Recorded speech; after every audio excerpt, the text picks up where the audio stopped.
दुनिया का सबसे बड़ा film studio Ramoji film city. दिन में चकाचौंध, लेकिन रात में कुछ ऐसा जो हमेशा के लिए छिपा रहता है। आज हम इसी खौफनाक ऐतिहासिक रहस्य का विश्लेषण कर रहे हैं। हम उन दावों को डिकोड करेंगे जो बताते हैं कि कैसे एक मनोरंजन का हब रातों रात एक डरावने सन्नाटे में बदल जाता है। ये कोई आम कहानी नहीं है, बल्कि घटनाओं की एक पूरी कड़ी है।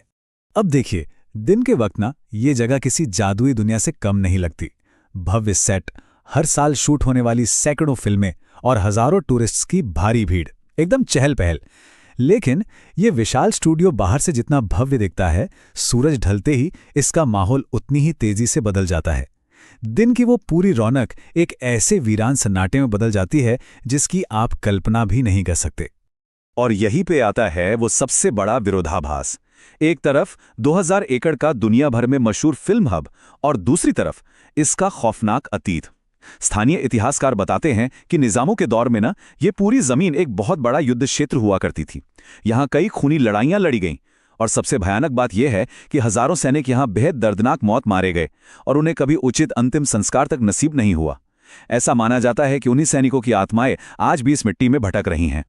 अब इस दावे को समझने के लिए चलिए एक असल घटना की टाइमलाइन पर नजर डालते हैं। ये कहानी है राहुल की, जो एक असिस्टेंट डायरेक्टर हैं, और उनकी टीम की। 2018 की सर्दियों में ये लोग एक हॉरर थ्रिलर फिल्म का क्लाइमैक्स शूट करने यहाँ आए थे। उन्हें एक पुराने सुनसान विंटेज सेट पर लगातार 7 रातों तक काम करना था। पहला दिन बिल्कुल नॉर्मल रहा, लेकिन दूसरे दिन से घटनाओं का एक ऐसा सिलसिला शुरू हुआ जो 7वें दिन जाकर अपने चरम पर पहुंचा।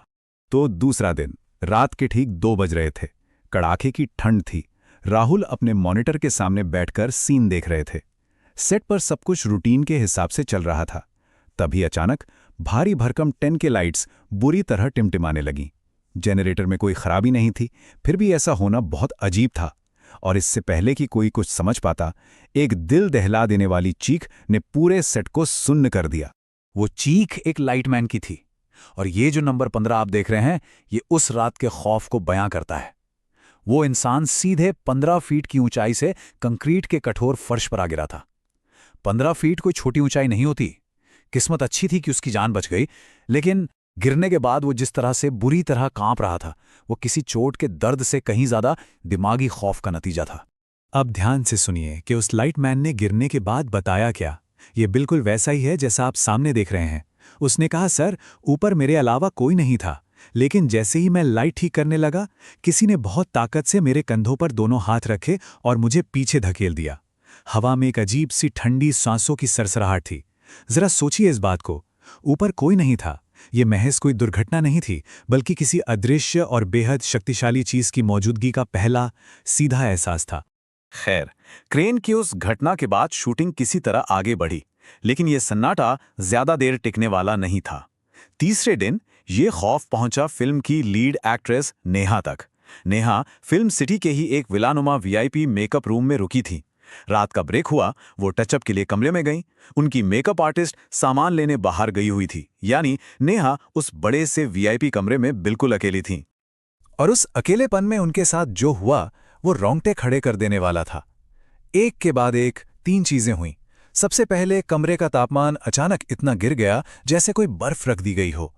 नेहा ने ठंड से बचने के लिए शॉल ओढ़ी, लेकिन जैसे ही उन्होंने शीशे की तरफ देखा, वहां धुंध जमने लगी थी। और फिर सबसे डरावना पल, उस धुंध पर किसी अदृश्य हाथ की उंगलियां धीरे धीरे उर्दू जैसे दिखने वाले अजीब शब्द लिखने लगीं। ये देखकर नेहा बुरी तरह घबरा गईं और दरवाजे की तरफ भागीं। लेकिन भारी लकड़ी का वो दरवाजा बाहर से लॉक था। वो जोर जोर से दरवाजा पीटकर मदद मांगने लगीं। तभी उन्हें अपने कान के ठीक पीछे एक भारी, गुर्राती हुई पुरुष की आवाज सुनाई दी, जो किसी पुरानी भाषा में कुछ बड़बड़ा रहा था। इस खौफ को वो बर्दाश्त नहीं कर पाईं और वहीं बेहोश हो गईं। जब क्रू ने दरवाजा तोड़ा ना, तो कमरे के शीशे पर ऐसे खरोंच के निशान थे जो किसी भी इंसान के नाखूनों के हो ही नहीं सकते थे। बात यहीं खत्म नहीं होती। इन घटनाओं के बीच टीम पहुंच गई 5वें दिन तक। इस बार घटना का केंद्र था catering cabin. Catering supervisor Suresh ने एक अजीब पैटर्न नोटिस किया था। पिछले 3 दिनों से रात का बचा हुआ खाना जो ढककर रखा जाता था, वो सुबह फर्श पर पूरी तरह बिखरा मिलता था। और सिर्फ खाना ही नहीं, बर्तनों की हालत देखकर ऐसा लगता था जैसे किसी ने लोहे के नुकीले हथियारों या भारी तलवारों से उन पर हमला किया हो। इस रहस्य को सुलझाने के लिए सुरेश ने केबिन के बाहर एक सीसीटीवी कैमरा लगा दिया। उन्हें लगा कोई जानवर या इंसान यह हरकत कर रहा है। लेकिन अगली सुबह जब फुटेज देखी गई तो सच्चाई किसी भी इंसान की सोच से बहुत परे थी। ये फुटेज रात के ठीक 3:15 की थी और इसने पूरे क्रू का खून जमा दिया। इस फुटेज में जो रिकॉर्ड हुआ वो पूरी तरह से अकल्पनीय था। वीडियो में कोई इंसान नहीं था, लेकिन भारी बर्तन अपने आप हवा में उठ रहे थे और जोर से फर्श पर पटके जा रहे थे। ऑडियो में साफ सुनाई दे रहा था जैसे कोई अदृश्य भीड़ वहां भयानक रूप से लड़ रही हो। और सबसे ज्यादा चौंकाने वाली बात, कुछ सेकंड के लिए कैमरे पर पुराने जमाने के सैनिकों की पोशाक पहने कुछ धुंधले साए नजर आए। ये एक सीधा संकेत था कि वो ऐतिहासिक युद्ध आज भी उस जमीन पर लड़ा जा रहा है। इन सब खौफनाक अनुभवों को झेलते हुए टीम आखिरकार शूटिंग के 7वें और आखिरी दिन तक पहुंच ही गई। काम खत्म होते होते सुबह के 4 बज चुके थे। जैसे ही पैकअप की घोषणा हुई, पूरी टीम ने एक गहरी राहत की सांस ली।